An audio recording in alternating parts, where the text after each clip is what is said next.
Hello there and welcome to Intrigue News, where we provide you with Black global news updates. And today we're going to be talking about the news that Black residents will be getting reparations in Evanston, Illinois. So let's get into it. Before we do get into the video, please don't forget to subscribe and hit that notification bell to be notified when we do post up videos. Let's get into it. A suburb of Chicago is to become the first city in the United States to pay reparations to Black residents who have suffered housing discrimination. The City Council in Evanston, Illinois, voted 8-1 to distribute $25,000 each to 16 eligible Black households to use for home repairs or as down payment on property. The funds come mostly from a new tax on legalized marijuana. Black Americans were disadvantaged by racist housing decisions.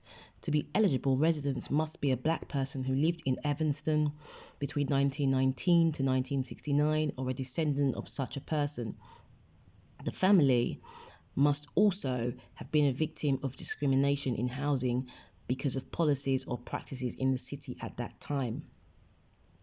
Evanston has pledged to distribute $10 million over a decade. Around 16% of the city's residents are Black. White residents in Evanston out-earn Black residents by $46,000 per year. There was a quote from Cam Howard, and he said, "We're very excited to see the first national direct benefit from some of the harms we've had to experience from the past." Cam Howard is the co-chair of the National Coalition of Blacks for Reparations in America. The more local initiatives occur, the more impetus there is on the federal government to act. But not everyone has been supportive of reparations in this form. Alderman Cicely Fleming, who is herself Black and voted against the plan, said she supported reparations but said the plan assumed Black people could not manage their own money. True reparations should respect Black people's autonomy and allow them to determine how repair will be managed, she said. Discussions over how to address housing discrimination increased following a report last year that illustrated how Black people had faced restrictions on where they could live dating back to 1855, when the first Black resident arrived. The impact over generations was cumulative and permanent. They were the means by which legacies were limited and denied, the report stated.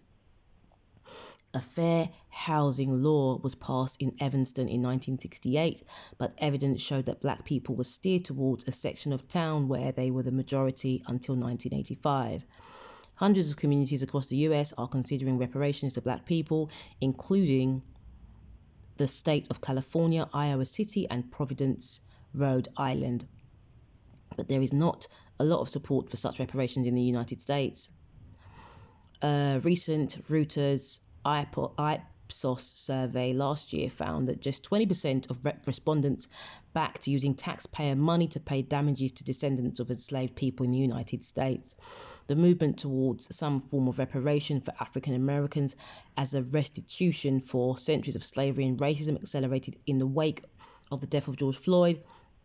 Last year, the unarmed Black man died in Minneapolis while detained by police, and this sparked worldwide protests. Leave in the comments what you actually think of this and whether or not you actually believe that these are reparations. Thank you so much for watching. Don't forget to subscribe and hit the notification bell to be notified when we do post up videos. We really do appreciate it.